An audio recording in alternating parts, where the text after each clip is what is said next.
Welcome back to the Crochet Crowd as well as yarnspirations.com. I'm your host Mikey. Today we're going to learn how to cast on. There's many methods of casting on, and today we're going to do the thumb cast on, where we're going to use our thumb as a base in order to be able to do it. So here's the end of the strand, and what we want to do is that we want to pull enough of it so that we can do a full cast on, because we have to use that strand plus the one leading to the yarn ball at the same time.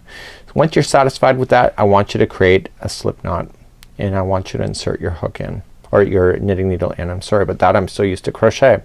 So in the long tail cast on in the other tutorial, what we did is that we held on to the yarn and we split it like this, and we traveled up our thumb, and then we grabbed the other one, and just like that.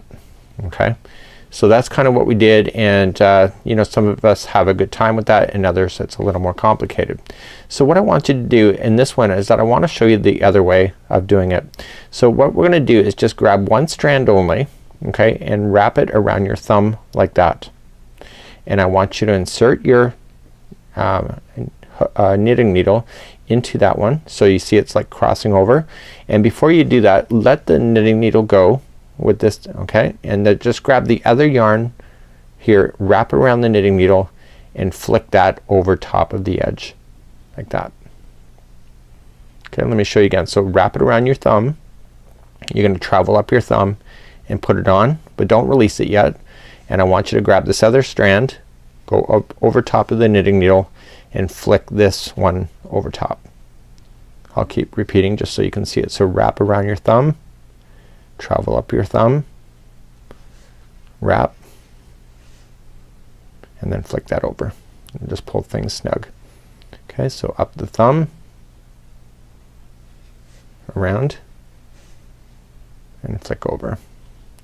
So of the long tail cast on, I think I like this one the best. It seems to be less complicated for me, and when you compare it to the other method. So let's show the other method again.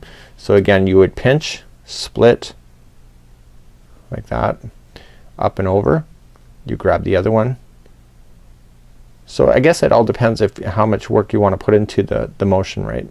So up and over, this is going back to what we're doing today, wrapping around, flick over.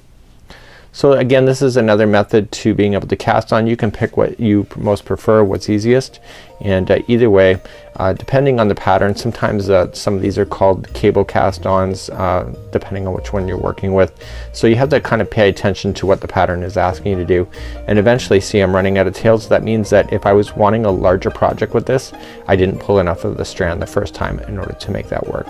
So that's it for now. It's Mikey on behalf of the Yarnspirations as well as the CrochetCrowd.com. This is the Let's Knit series, a special edition by the Crochet Crowd. We'll see you again real soon. Bye bye.